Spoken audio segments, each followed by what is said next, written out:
show you guys kind of what we got going on. I've been gone most of the week.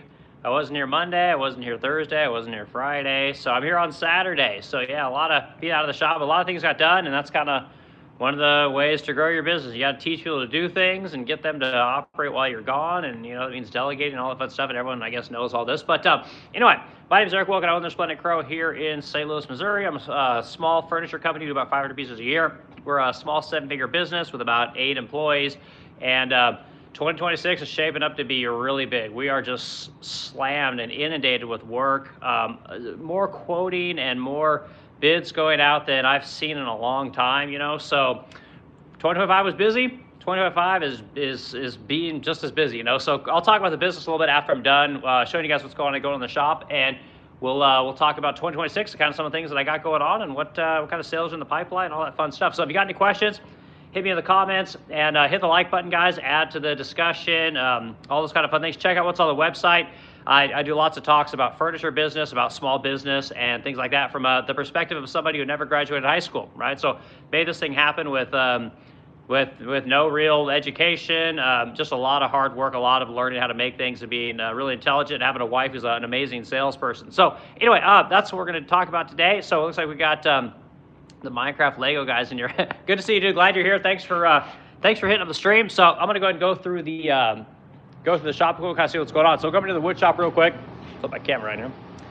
So Nazar has more of these Zane credenzas. These are all, oh God, I want to say these are all 80-inch credenzas. So these all sell for like $6,000 or $7,000 a piece. So you can see how he's built all his doors. He batch builds a lot of his doors.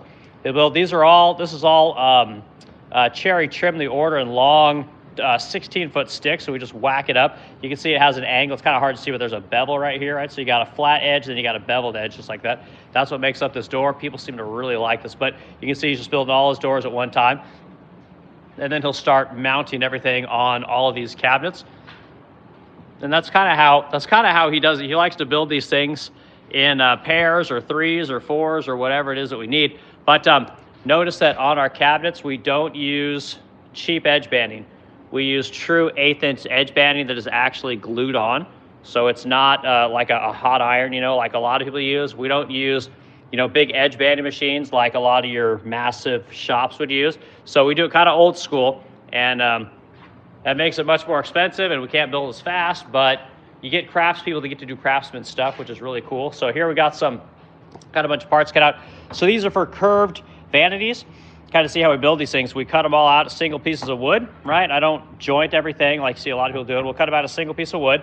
We've got to put a reed on the edge of here, so we got another routing process we have to go through, but then we'll get these things built up. So we got kind of that going on. So a client right here brought us back a drawer that apparently needed some work. So you can see we got some chipping. Kind of hard to see. See, there you go. See all that chipping in the light. So we probably need to fix that. But notice the beautiful hardware. So we sell all this brass hardware. It's gorgeous stuff. But so yeah, so we tend to fix things from time to time for clients, and that's just kind of part of the job. And you just kind of get used to it. You know, lacquer's a very temperamental thing, so you got to kind of get people to understand how to use it, right? So come over to the other side of the wood shop, and don't have much going on here right at the moment. We're kind of ramping up to do a lot of building. So we got some edge panels right here, or excuse me, end panels. So the key component of furniture is the end panel, right? Whether you're building a dresser, whether you're building a credenza, whatever it is you're making, it will always have an end panel. And you'll notice we have solid back leg, right? Here's the dado, or excuse me, the rabbit for where the back panel goes. And then you're gonna have a solid front panel, which has all of our detailing you can see right here. But again, everything's tongue and grooved in. It's all old school joinery. Your top panel will have a rabbit. Your bottom's gonna have a dado. Right, so very traditional type furniture. We clamp everything. It's just kind of how we do it. Who is this? We got RC Craig in here. Good to see you, dude. Just going to the shop, showing people kind of what we got going on. Paint shop, final assembly shop, sanding shop, and of course the furniture shop. So I'm building my wife a kitchen. I think I showed you guys this last week. Haven't made any progress on this, but my pocket, these are pocket door slides. They came in. So we've got one pocket door here, but we didn't have enough slides. So now we can do the other pocket door over here. And this is just a little pull out for all my wife's little Nespresso cups. She loves little Nespresso cups, you know. So everything's going to be done out of walnut. All the drawers will be done out of walnut. So we got the slides in for this cabinet. So we're going to go ahead and make all of our drawers. We need to order a whole shit ton of walnut. over here, I just don't have enough. I don't have very much walnut. I haven't been using walnut lately, so not very much. So we got to load up on that. We got to order probably going to order 200 board foot of 6/4. We'll order 2/4 foot of 6/4. We'll whack it down the center using the resaw here, and then we'll plane it up into 1/2 inch stock, which we can then make into a ton of drawer boxes.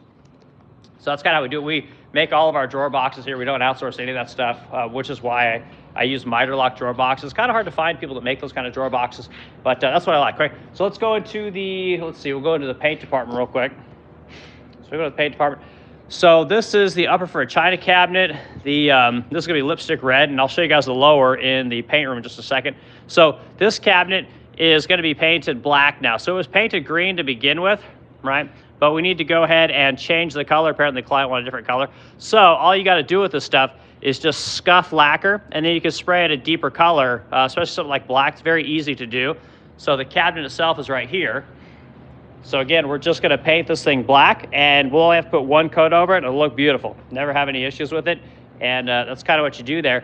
And so this green essentially becomes a base coat. So you just flat sand it, give it a nice contact surface for your next layer of lacquer, and then you just spray it over the top of it. Now, the thing about spraying lacquer is if the lacquer isn't, isn't more than like a week old, you can actually spray right on top of it. You don't even need to sand. But if that lacquer waits too long, right, you're going a week, 2 weeks, longer than that, you do need to scuff sand it because the next coat won't adhere to the coat that's underneath of it. So just bear that kind of stuff in mind. So other things we got this, I'm always telling you guys that the way to, hold on guys, let me move this real quick. The way to make money in furniture is to have bread and butter furniture, and this is one of our best-selling vanities, but they wanted it in a 3-door version, so we just elongated it, added a 3rd door. You can see we've got the little block there, cleat, whatever you want to call it, for the center panel. So you have door, center panel that'll be fixed. So kind of a cool piece. I think it'll turn out pretty well. Client should be real happy with it. We have, let's see here, this is going to be a Century Furniture Pagoda cabinet, beautiful cabinet. So clearly we're getting to add the next coat of paint to that. But you can see it's all been scuff sanded. Now we'll coat it again with, this kind of looks like navy or naval maybe navy 1798. Cool color. So we got that going on.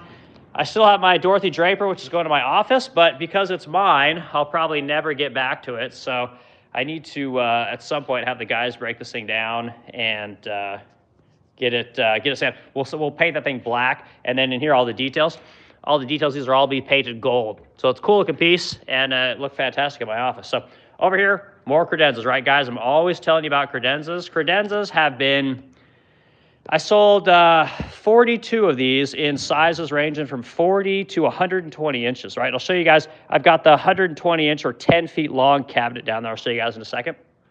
But again, every one of these, you got to think $6,000 every time you see one of these due to the size, and big money maker for me this year. So I'm real happy to have these, and clients just love them. I've got some more furniture coming out probably in the next couple of weeks. That's going to be kind of our new line of furniture. So we got a version of this Zane credenza that's going to look a lot like another piece of furniture that I sell. So got that going on. If we come back into the paint department, oh, this is done too. So this is a drink tray. So this is actually for, hold on guys, let me pull it over here. Just one second. We'll set this thing right on top of here. So this is drink tray. So I make these. These are all made right here in America. And I always tell people that these are made in America. So you can see, so you get in the light. Okay, you guys see that? It almost looks like chicken pox, right? So this thing will have to be sanded, and we'll have to hit the inside of this again. So this paint's nice and dry, so we'll actually mask from here, basically the rim. We'll mask from the rim all the way along the outside. We'll scuff the inside here, and then we'll paint one more time to get those chicken pox out of there. But I always tell people about these, right? We make these in America. We sell these for anywhere from $300 to $700, depending on the size. There's a company called the Lacquer Store Company, if I'm not mistaken.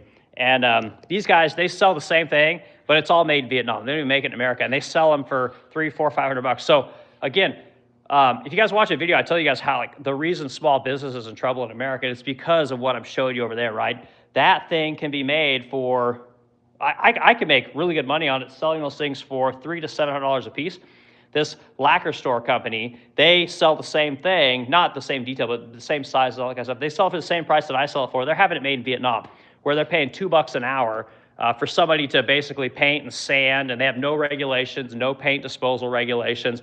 And so I'm always trying to get people to listen to these kind of videos that talk about what American businesses really struggle with. It's really important that people understand that when you buy something from like a Nike, or you buy something from a Restoration Hardware, or you buy something from like a Walmart, that's what you're paying for, you know. And I get, we all have to shop there. I get there's you can only do so much, but I'm just trying to point it out as a small business owner here in America that this is the kind of stuff that we're dealing with. We're paying exorbitant prices for a lot of products just so people can hire, you know, designers and engineers and specialty, you know, fabricators, manufacturing engineers, industrial engineers, these kind of people, data analysis. They hire these people with the money that they save from manufacturing stuff overseas, right? And then they push for regulations here in America, like more EPA regulations, higher minimum wage standards, higher labor laws, transportation laws, so that it's harder for the small business to compete with these companies. You know, that's pretty twisted. I'm not going to go on about too much, but it's really important to me. So let's see what we got going on here. So in here, let's see.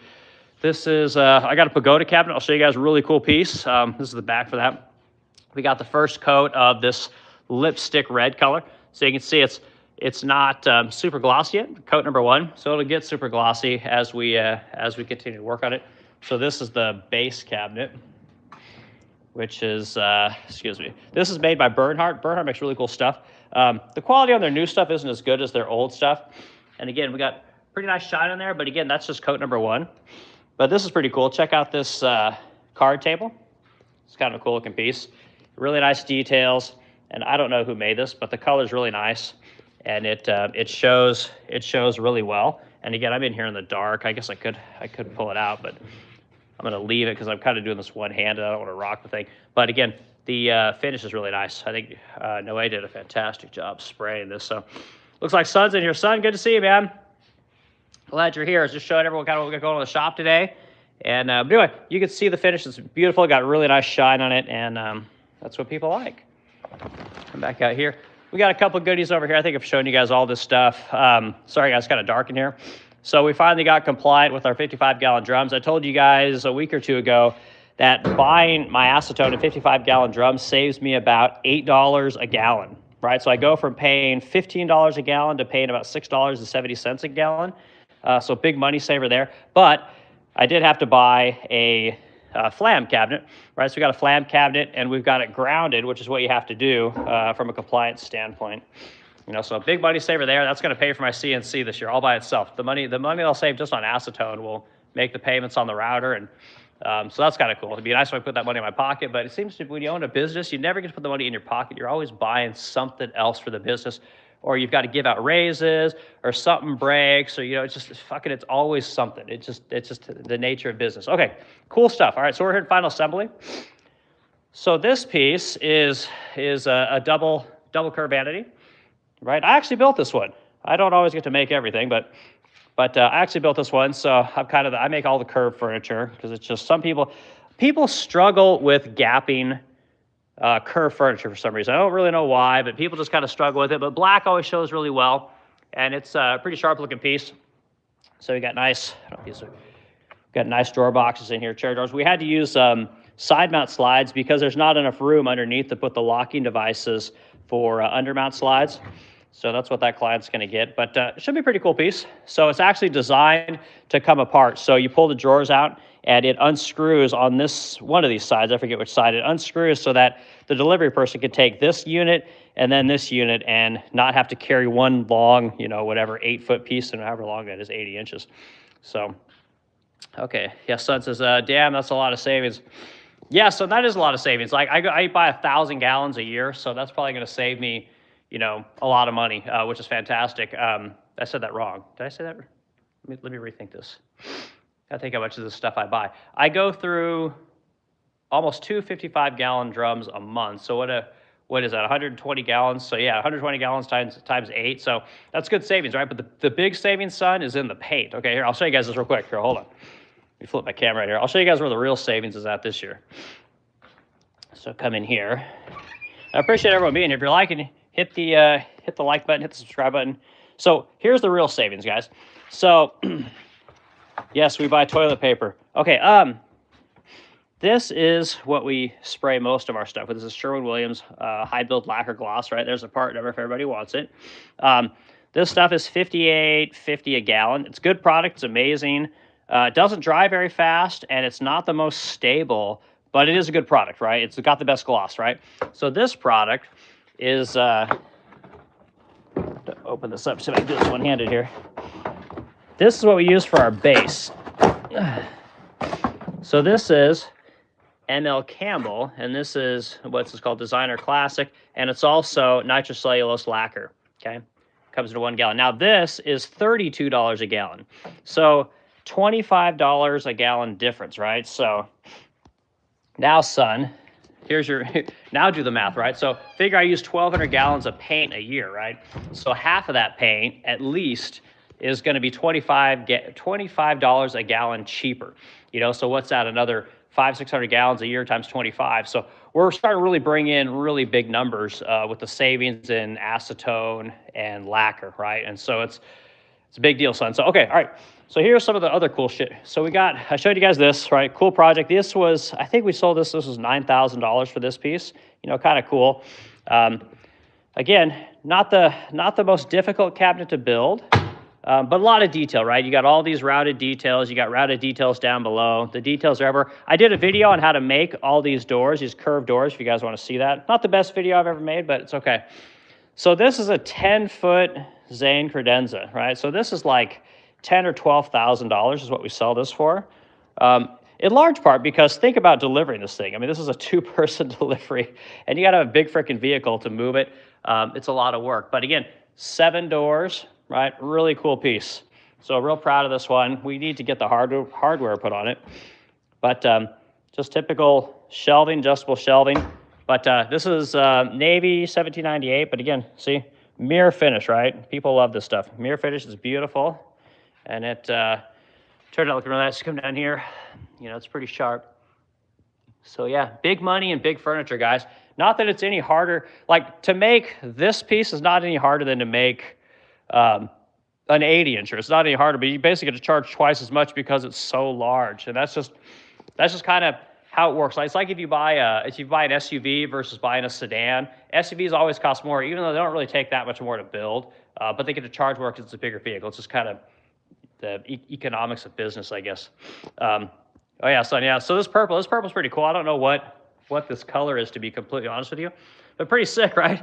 Yeah, and I remember you showed me a purple sun that was kind of, you know, probably a little lighter than this, but yeah, it's pretty dope, right? These are I think are $4,000 a piece. Sell a bunch of these. These are just 40 inches. They could be a little bit less, but again, cool looking, right? Got that nice shine. Again, people just like this stuff. They like being able to have something in their home that's a kind of a statement piece, conversation piece.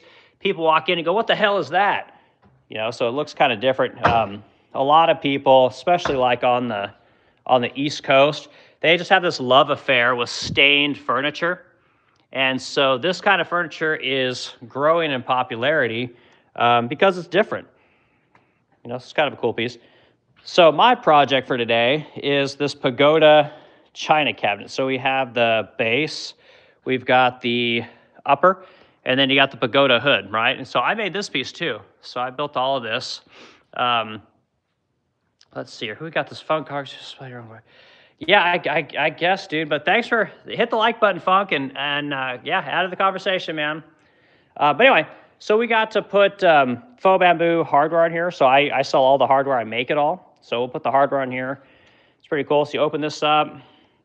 Again, I haven't even messed with this thing. I don't know what the deal is here. But we've got a drawer in here. So you got this nice cherry drawer box. Nice contrast with the color. This is like a Washington blue type color. I don't know exactly what color it is, but everything's on soft close slides. Operates really nice. So I've got to put the doors on this. So you got the 1/4-inch glass in here. The hood's beautiful. People just love this kind of a hood. The doors, every door is going to get fretwork on it. Okay, and this is fretwork. So this goes on the outside of the glass, and it's a decorative detail. And again, you guys notice it's all bamboo.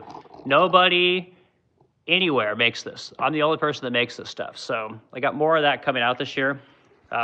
This is a 2-door China cabinet that I'm showing you guys right here. So this one's the 2-door version. I've got the 4-door version back in the shop, which I'm slowly working on as I dig through all my projects. But it's gonna be a cool looking piece, man. 4 doors, it'll be like something like 90 inches long. It's like 84 inches long. But big money, big freaking furniture. People are gonna love it. I'm super excited about it. So check this out. This is a cool looking piece. This is a vintage. This kind of looks like maybe an American of Martinsville piece. Let's see if we can find a tag in here that says who it's from. I don't see anything. Most people put their manufacturer tag on the top drawer, but I don't see it on this particular piece. So I don't know who this is. I don't see anything. But anyway, sharp looking, right? Nice black. Black always shows really well. And you got that really nice reflection, which is what people are wanting. Of course, everything's dusty because it's a wood shop. But yeah, you got a great finish and a beautiful shine. And that's what people pay for. Nice accent pieces. Again, super sharp. So yeah, that's what we got going on here. So let's see. So we got a whole bunch of stuff being shipped. So here's kind of how we ship things. Okay, let's see. Was that some branded coin inside the drawer? Yeah, son. So yeah, I've been making furniture my entire life, and about a year ago, I finally got my own furniture tags, which I've never had. So yeah, let's see if we got it going on. Let's see here. Let's see here. Open this up. So yeah, so let me flip this around. So this is a solid brass Resplendent Crow tag, right, or coin, whatever you want to call it. So yeah, so we bond this on with epoxy, and then we put a couple of nails on the side there. I mean, they're basically just for show. But yeah, sharp, man. I'm really proud of having my own furniture tag. It means a lot. So yeah, then if you come over here, we've also got it, and we put it in all of our furniture, because obviously we want to know who makes this stuff. Yeah, you got another Resplendent Crow tag there, and we just bond it in place. And pretty sick, man. So, all right, so the way we ship furniture, you guys know this kind of stuff. Got one piece taken apart because you guys can kind of see it. So what we have is, if we look in here, you can see here's the actual piece of furniture, right? So you got the super ornate detailed console table. We take this, it's essentially 1/8-inch foam, and we're gonna wrap that around the entire piece, and then we'll shrink wrap it. So we'll put shrink wrap all on there, shrink wrap the whole thing, and then we blanket wrap it finally, and then shrink wrap the blanket on there, so we end up with something that looks kind of like that, right? We do that around all of our furniture. And the new furniture, we're getting to a point where the new furniture is getting so expensive that we kind of have to crate it. Companies like Restoration Hardware and Pottery Barn, they crate all their furniture. They put it in these really nice, they wrap it really nicely. They take a lot of time to make it look really nice. When you unpack it, it presents really well. But they're using slaves to make all their shit, right? So you got to remember, $2 an hour versus $30 an hour, that $28 delta, right? And again, no health insurance, no, OSHA, no, EPA, none of that crap. You don't have the city breathing down your neck. You don't have employees trying to sue you. You don't have any of that shit to deal with. So they wrap it really nice because they can spend all that extra time to wrap things. So we do the best we can. But again, when you're getting furniture like this, this piece is, I want to say it's like 10 grand for that thing. Thank you very much, Restoration Hardware, for completely fucking the normal small business owner. But yeah, so now basically I have to crate all that stuff because of the price they're paying. So again, make it a crate when you're a small business owner paying somebody, probably $25 an hour to make crates. OSB and all the shitty pine you have to buy to make crates here is not cheap as it is in Vietnam, right? Where they, again, pay $2 an hour. Materials are dirt cheap. You don't have to have workman's comp. You don't have to have any of this stuff, general liability insurance. So yeah, thank you very much. I love you companies that, again, make it very difficult for regular small business people to compete. So anyway, we got one more piece over here. I'll show you. I guess I forgot to show you guys these. So we got I'm always showing you guys Zane. So here's the purple 40-incher. So we are delivering a pair of these lipstick red ones. Look at those. Those present really well. So you got this really nice sunflower hardware. Again, we manufacture all that stuff. which is pretty cool. Again, shot on the red's pretty good, really nice looking piece. But yeah, this client's got a pair of these, and again, whatever, $4,000 a piece. So really good money. And again, client's gonna be super happy. These are actually taller than most. So normally we make these 35 tall. These ones are 40 if I remember correctly. So it's quite a bit taller. So we actually have to make new feet, and we, and of course, elongate the carcass to make, or excuse me, make the carcass taller. So it's not as simple as just, swapping, one part for another part. We end up making, a lot of different parts. Like you got to kind of pay attention to what you're doing, but we build enough of them that we're pretty good at it. Here's a lingerie chest. You don't see many of these. This is a Shangri-La lingerie chest. I think Dixie makes this stuff, if I remember correctly. But this is bold green. So really nice shine, good looking piece. It pops really well. It almost looks a little blue, to be honest with you, in my camera. Really sharp. You got a lot of these nice details. And truth be told, a lot of these details get destroyed over the years. So now I CNC cut them, or I'll hand cut some of these things and like fit pieces in here to fix them. But pretty nice looking piece. Again, work orders in there.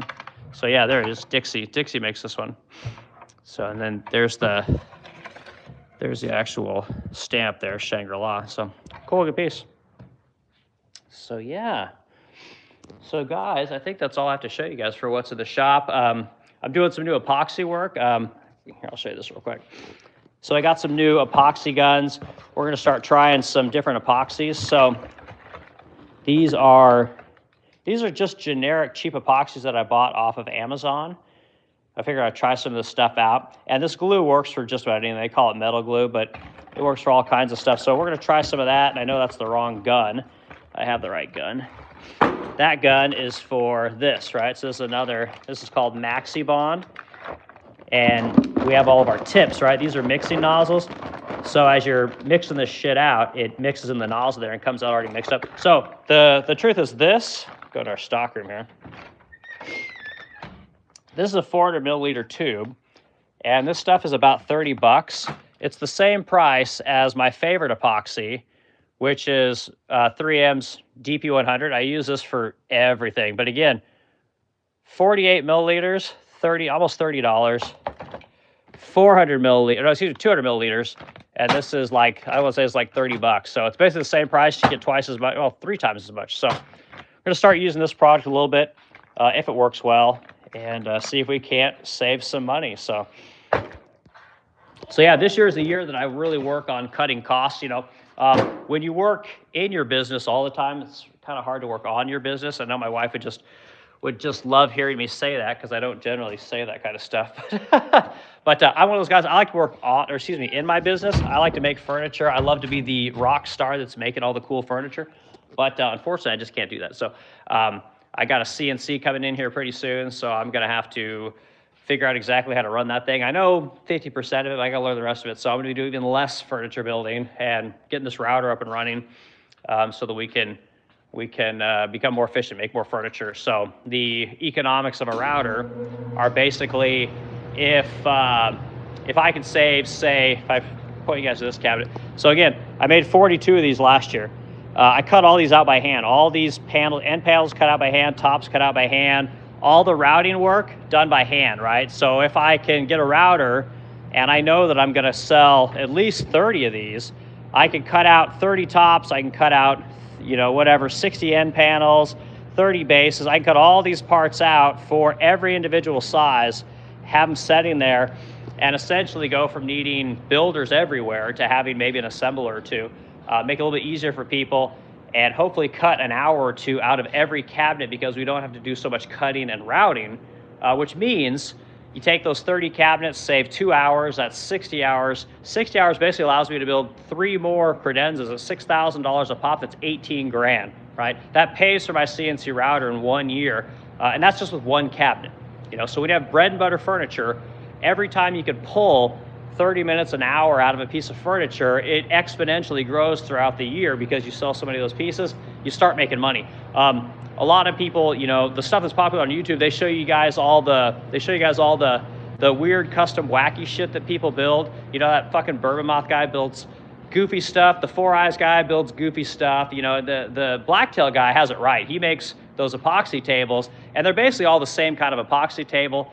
They're different, but it's the same process for all of them. He has the right idea, but these guys basically teach you that you can make goofy furniture and be successful. And I'm here to tell you guys that you really can't. Like, there are a few people that can do it, but they're essentially the rock stars in the industry. If you want to make that goofball furniture, learn to make bread and butter furniture, learn to have other people make stuff for you, and then you can focus on all that stuff, and you can have all the fun while still making money and not, pulling your hair out trying to be the best of the best all the time. So just it's my PSA on custom versus production, because I used to be that guy. The idea of buying a CNC router was like completely anathema to me. The idea of making production type furniture, anathema. I wouldn't have even touched it. It was like the fucking cross in a vampire.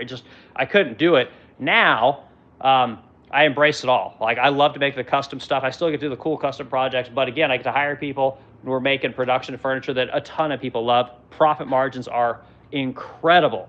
If you could find that bread and butter furniture, I mean, you're talking 50%, and you're making it in America, right? The business model for companies like Restoration Hardware, Pottery Barn, Williams-Sonoma, Crate and Barrel, these kind of companies, Joan Madison, I forget, there's so many freaking names at this point. The business model for these people is 50% profit margins, making everything overseas so you can bring it back here and basically not do any of the work, just market a ton, right? Market a ton, put out a lot of different products, and basically make yourself like Zara. You're basically like the Zara of furniture. But you can do it in America. You absolutely can. And again, I'm going to talk about this stuff till people just, tell me to shut up, because we can do more of this stuff in America. We can make more furniture. There are business models that work, right? I mean, my wife works for this company. I work for this company. I got 8 other people that work for this company. We got beautiful homes. We have cars. We paid out bonuses this year. Like, we pay our people well. The people stay with us. We've had people that have been with us from the very first day we started this company. I think the least amount of time someone's been with me at this point is 5 years. It's 4 or 5 years, I forget which. So it is possible to do it. So I'll keep talking about, I'm going to be one of the people that keeps talking about how to make business work in America. As an American company, you don't need to outsource everything to the third world in order to make a buck. It just doesn't work that way. So let me show you guys one more thing here. We got this beautiful buffet that just came in today. Look at that. How sharp is that? Like, I actually would like to build something like this. Really cool. I don't know about these details get kind of dated, but it still looks pretty sick, man. But beautiful serpentine type piece. You guys can see the nice serpentine shape along there. And this kind of looks like Baker to me. I don't know who. Baker doesn't usually do the details. I don't see a tag anywhere. I don't know where the hell all the tags are on the furniture. Baker would definitely market stuff. If there's anything in here. No, I don't see anything in there either. But you can see how these guys do their doors. So check this out. So this is kind of interesting. So what this, if you guys are here, I'll educate you real quick. So I showed you guys my curved doors over in Final Assembly, okay? So these curved doors, these are a little bit different. So you can see, it's kind of hard to see, but there's actually a 45-degree joint right here. Sorry, guys. There's a 45-degree joint right there. You can kind of see a little bit of it right there. So these are actually 45 doors, which is pretty cool.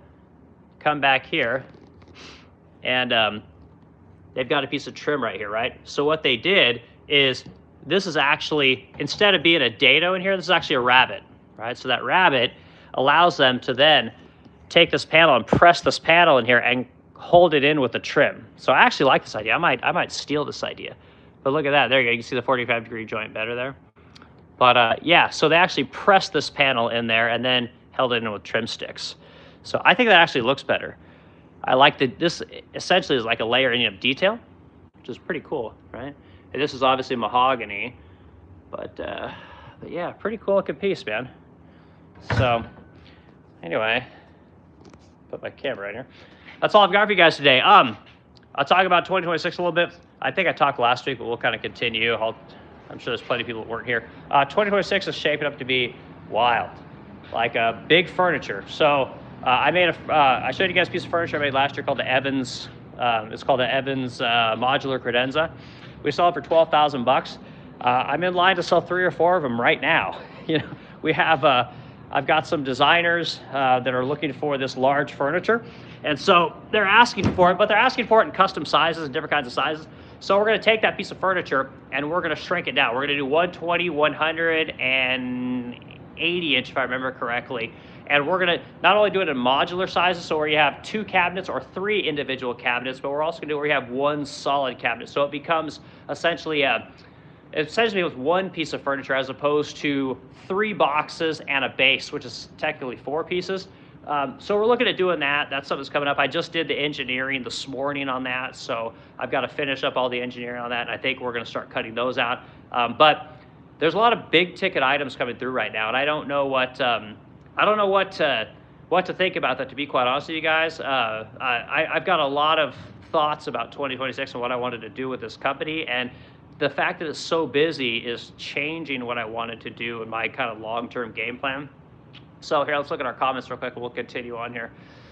Let's see here. I bet you get those from your India guy. No, son. Actually, I get these from the United Kingdom. So there's a company called, oh, God.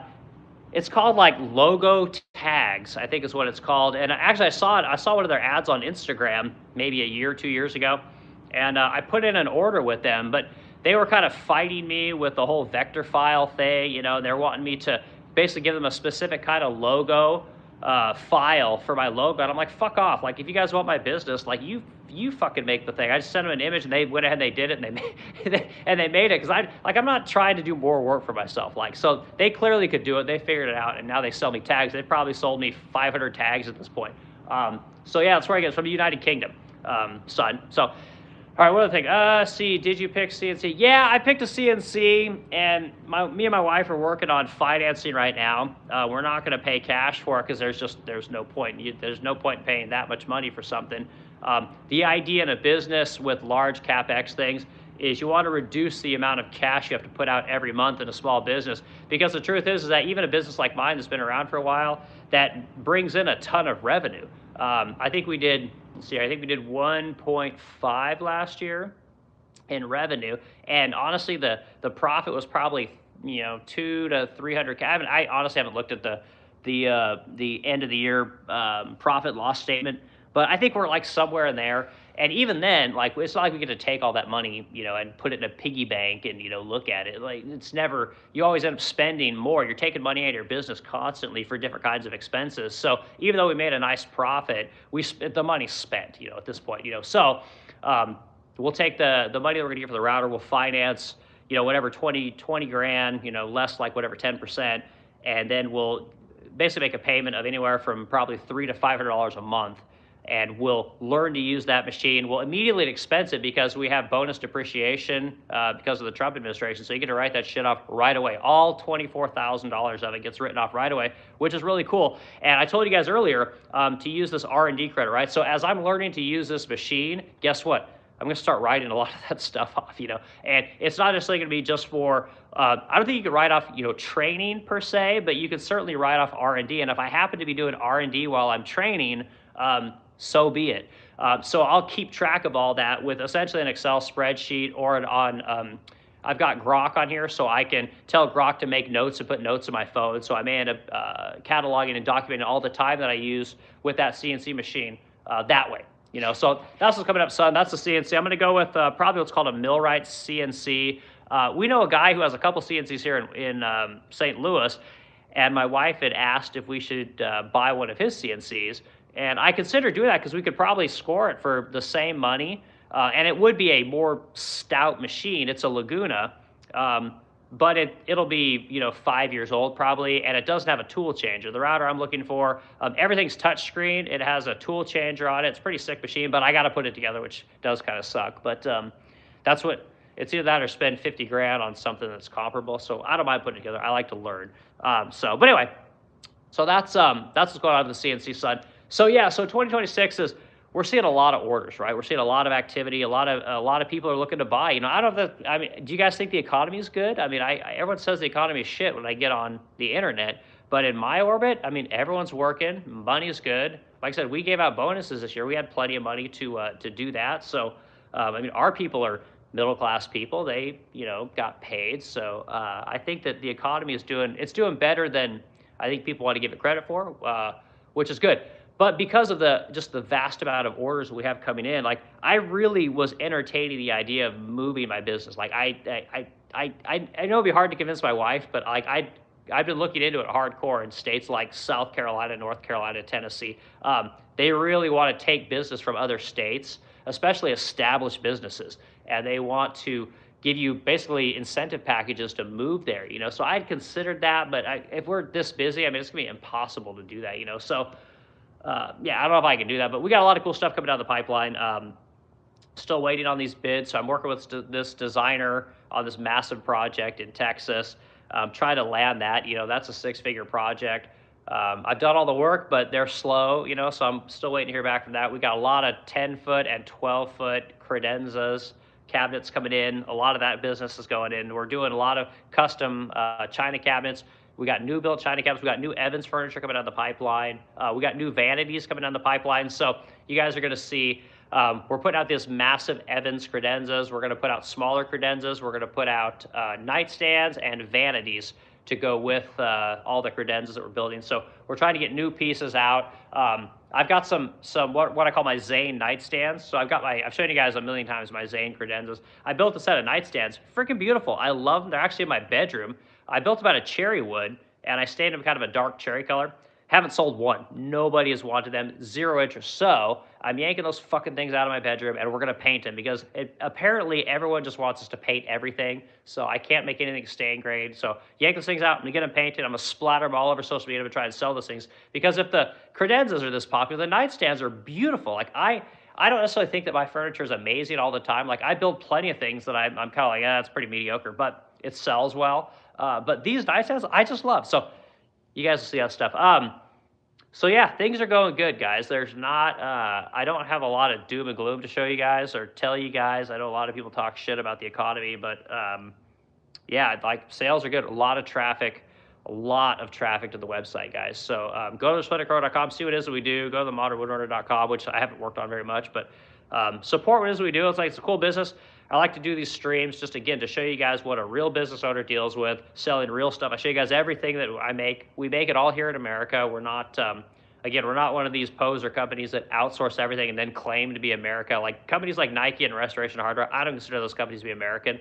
I haven't considered them to be American for a long time because they don't make shit here. And we got to get back to a place where people make things again, where people have businesses, because what's the next generation going to do, right? We sent all these kids to school and their fucking degrees are worth nothing, and now they're coming to us saying, well, what do? We went to school like you told us. Why don't you just pay off our loans and we'll try something new? And most of us are like, well, fuck off. I never went to school. Why should I pay for you to go to school? We're going to have to train these people to do stuff. So I think that at some point, these kids are going to be coming to these small businesses. How do I make something? I need to get a construction job, or I need to get a factory job, or hey, I'm going to go to electric school. I'm going to go meet with an electrical company, HVAC company, learn how to do some of this stuff. So I think we need a lot of business owners out there looking to hire kids and people that need help getting educated on real work. And this outsourcing has been a big problem, and I think changes are coming, guys. I hope so. Okay, new comment from Son. What state were you thinking of moving to that is most scenic? That would be a deciding factor for me. Yeah, again, I'm a big fan of Tennessee. So I lived in Savannah for a long time, and I would drive up to like Asheville in North Carolina. I would drive up to Chattanooga, Tennessee. I would just spend a lot of time in those two states. So I really wanted to go to Chattanooga. That was like the place that I wanted to be. But South Carolina makes it so their packages are so lucrative that it's hard to pass up a place like South Carolina. Even though their taxes are a little bit higher, they're basically offsetting the higher taxes for more lucrative incentive packages. North Carolina has no income tax, or Tennessee has no income tax, and their property tax is really low, like 0.4%, I think, of your home's value. I live in Illinois right now, which is just fucked, right? 2% of your home's value. I mean, I'm paying it's like $1,500 a month in property taxes. Like, it's just outrageous. So Tennessee was a place I wanted to go, Son. But again, never say never. It's difficult to, we need to keep key employees, and you got to figure out, well, how are you going to, incentivize your employees to move? Maybe they don't want to move. Like, people with families look at life a lot differently than business owners, right? Like, we just want to make money and make furniture and deliver product. But employees, have lives and kids, and That stuff's very difficult, so I'm sure it won't happen, but it was just something I was thinking about, and I like to tell people about these things because I'm sure you guys don't hear business owners talk about moving states and how it's done and taxes and incentive programs and all these kind of things, so I find it to be kind of interesting, So anyway, that's what I got going on, guys. I got to get to work. Yeah, I got a lot of work to do. So you guys have fantastic. I appreciate everyone hanging out. And again, subscribe, hit the like button, all that fun stuff. And Son, good to see you, dude. And then Lego Guy, good to see you as well. And I guess I will chat with you guys